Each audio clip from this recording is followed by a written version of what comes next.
ಒಂದು ಕೆಲಸ ಮಾಡು, ಅದು 55 ಕೊಡು, ನಾನು 50 ರೂಪಾಯಿ ಕೊಡ್ತೀನಿ. 50 ಕೊಡೋಕೆ ತಗೊಂಡು ಹರ್ಕೊಂಡಾಗ ನಮ್ಮ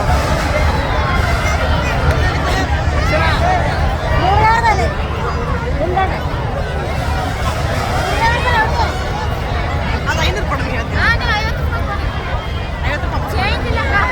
50 ರೂಪಾಯಿ ಇದೆ ನನ್ನ ಹತ್ರ.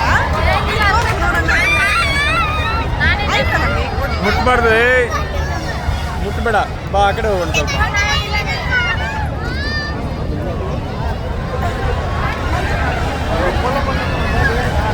ಕೈ ಬಿಡು, ಅದು ಮುಟ್ಬೇಡ, ಇಲ್ಲಾಂದ್ರೆ ಕಟ್ ಆಗ್ಬಿಡುತ್ತೆ ಕೈ. ಅಕ್ಕ ಬಂದ್ಮೇಲೆ ಹೋಗೋಣ ತಡಿ, ಇಲ್ಲಿಂದ ಎಲ್ಲೂ ಹೋಗ್ಬೇಡ, ನನಗೆ ಹಿಡ್ಕೊಂಡಿರು, ನನಗೆ ಹಿಡ್ಕೊಂಡಿರು.